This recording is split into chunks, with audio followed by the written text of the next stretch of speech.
Nosso quinto item se refere à percepção do foco narrativo ou focos narrativos, porque pode haver mais de um. O que é foco narrativo? Foco narrativo ou ponto de vista é a posição em que o narrador se situa para contar a história.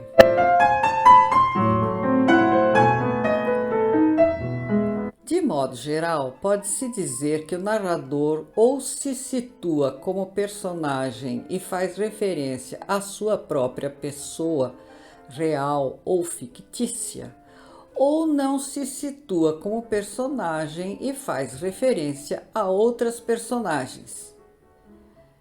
Quando ele é personagem, costuma-se dizer que a narração é em primeira pessoa.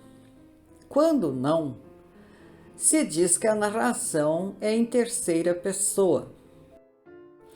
A divisão mais ampla é entre romances narrados inteiramente em primeira pessoa ou em terceira pessoa. Quando o romance é montado com base numa primeira pessoa que fala essencialmente de si mesma e às vezes também de outras pessoas, a distinção é fácil. O narrador é onisciente em relação a si mesmo e não onisciente em relação aos outros. Também fácil é o foco narrativo apenas em terceira pessoa. O complicador nesses casos é que o narrador pode ser onisciente em relação a todas as personagens, a nenhuma, ou em relação a apenas uma, e ele pode ter graus variados de conhecimento de algumas e não de outras, e de algumas em alguns momentos, mas não em outros. Aí a coisa começa a se complicar.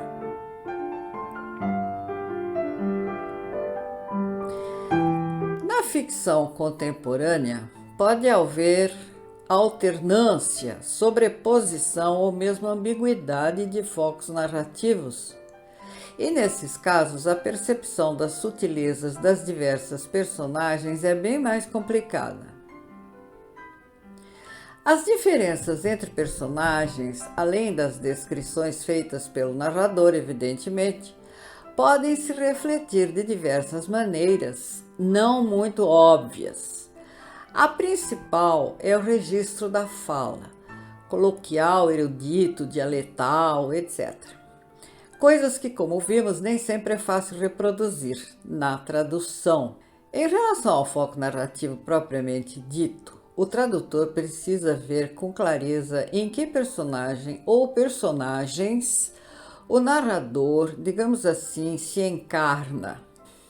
Com isso, ele tem mais possibilidade de escolher bem as palavras com que essa personagem se expressa e não usar vocábulos que deem a entender uma penetração indevida do narrador no psiquismo de uma personagem de que ele não tem onisciência.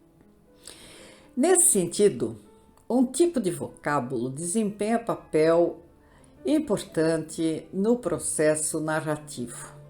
Trata-se dos chamados verba dicendi, literalmente verbos de dizer, também conhecidos como verbos dicendi entre nós.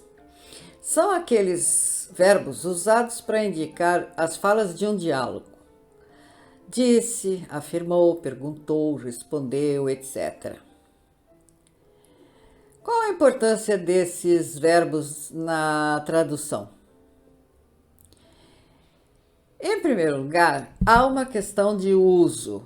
Nas traduções do inglês e do francês, em especial, os autores não se preocupam muito com a repetição desses verbos. Então, em inglês aparece uma longa sequência de said e em francês de dit. Entre os brasileiros, e ainda não estou falando apenas dos tradutores, mas também de editores e revisores, há certa repugnância pela repetição. Isso naturalmente se deve a princípios assimilados na escola e observados com rigor, mas no processo de tradução entram em jogo outros fatores. O primeiro é o do respeito ao próprio texto de origem. Se naquela cultura literária não se dá tanto valor à variação, será válido introduzir variações apenas por respeito à cultura de chegada? Essa é uma longa e profícua discussão em teoria da tradução. Mas há outro problema que me parece mais sério e decorre desse costume da variação. Por exemplo, a não observação das sutilezas do foco narrativo pode criar algumas aberrações, como a que observei certa vez numa tradução. Tratava-se de um romance em terceira pessoa. Das várias personagens existentes, o narrador só tinha onisciência de uma. A certa altura, num diálogo com a participação de uma personagem P qualquer, da qual o narrador não tinha onisciência, o original dizia que essa personagem, como se tomasse um choque elétrico, etc., e prosseguia, a pessoa responsável pela tradução, provavelmente não gostando daquela solução, resolveu fazer uma substituição mais elegante, com a seguinte reformulação: P sentiu um choque elétrico percorrer seu corpo. Percebam que essa solução muda substancialmente o teor de conhecimento da personagem por parte do narrador. Quem diz, entre aspas, como se tomasse um choque elétrico, está interpretando a reação de alguém. Ao passo que quem diz sentiu um choque elétrico percorrer seu corpo, está descrevendo um sentimento ou uma sensação da qual só a personagem pode dar conta. Ora, se o narrador não tinha onisciência em relação a essa personagem, como explicar essa mudança abrupta e transitória de foco narrativo? Mesmo com mudanças menos drásticas, é fácil perceber que a relação narrador-personagem muda sutilmente quando um disse é substituído por um argumentou, conjecturou, cogitou, afirmou, declarou, alegou, assegurou e por aí vai. E já que estamos falando em percepção da relação narrador-personagem, vamos espichar um pouco e comentar a percepção das características da personagem por meio de suas manifestações verbais, de seu discurso. Cada personagem tem uma personalidade, às vezes um jeito de falar típico. Da informalidade de um marginal à formalidade de, por exemplo, de um teólogo erudito, os graus são inúmeros. Os textos literários mais complexos costumam explorar a fundo essas diferenças, porque é no linguajar que o autor encontra o melhor instrumento para situar alguém num espaço social ou geográfico. No outro vídeo, nós já falamos da dificuldade de traduzir os dialetos, que são aquelas línguas que situam tipicamente alguém em dado território e, por via de consequência, em determinado grupo social. Toda fala carrega uma mensagem sobre o falante, e o dialeto faz isso de maneira tão restritiva que é dificílimo transportar dialetos, porque é praticamente impossível transportar tipos humanos para qualquer outra cultura diferente da sua. Mas o estilo das personagens pode se manifestar por outros sinais mais sutis que nem sempre é fácil transportar para a tradução. Vamos situar essa coisa no campo do registro. Só consegue detectar um registro de uma língua quem conhece muito bem essa língua. Se detectar nem sempre é fácil, transpor para outra língua o mesmo registro pode ser difícil ou até impossível. Mas só a detecção já é um passo importante. Sobre as dificuldades de transposição, eu vou dar um exemplo. Outro dia, numa reunião virtual, um dos participantes disse que estava lendo um romance americano com personagens que usavam gíria.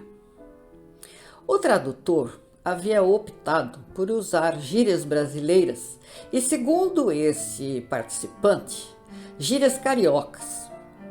Disse ele: eu tinha a impressão de estar lendo um romance brasileiro, então larguei mão. Aí, várias questões. A primeira está ligada à dicotomia estrangeirização-domesticação, que se estuda em teoria da tradução. Resumidamente, é o seguinte: ou bem o tradutor mantém os dados culturais de origem, transmitindo ao leitor a ideia de que aquele texto foi de fato escrito originalmente em outra língua, e aí ele tem a estrangeirização, ou ele transpõe esses dados para a cultura do leitor, transmitindo a impressão de que aquele texto foi escrito em sua língua, e aí se tem a domesticação, a chamada domesticação. Bom, segundo essa discutidíssima dicotomia, o tradutor em questão teria domesticado em demasia, deixando de se preocupar em manter certo grau de estrangeirização para que o leitor se sentisse imerso numa cultura outra que não a sua. Até que ponto isso ocorreu? Só uma análise que comparasse o original à tradução poderia dar uma resposta precisa. De qualquer maneira, a impressão do leitor parece determinante. A segunda questão, até certo ponto ligada à primeira, diz respeito à própria caracterização da personagem. Já vimos que os falares e linguajares transportam consigo tipos físicos, nacionais, regionais, sociais, enfim. O leitor não terá gostado de ver o tipo social do, digamos, marginal americano fantasiado de marginal carioca. Essa também é uma possibilidade. Até que ponto o tipo social presente no texto-fonte acabou sendo tão travestido de carioca que, por fim, destoou do meio em que circulava e evoluía no romance original? Ou vice-versa, até que ponto o tipo social americano, em virtude do linguajar, tinha sido transplantado para um ambiente mental carioca no qual destoavam as suas ações, noções, reações e objetivos.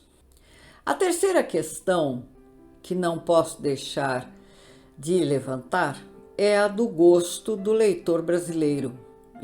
E aí já nem só daquele, mas de todos.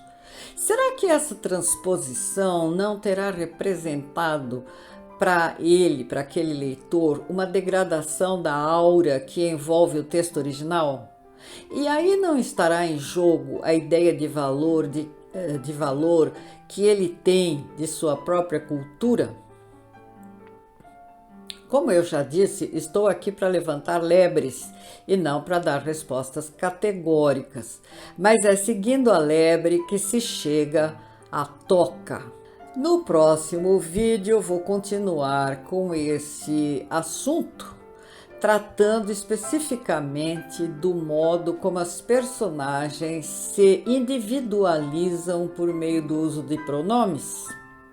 E vou falar um pouco da tradução de metáforas machadianas para o italiano. Não percam!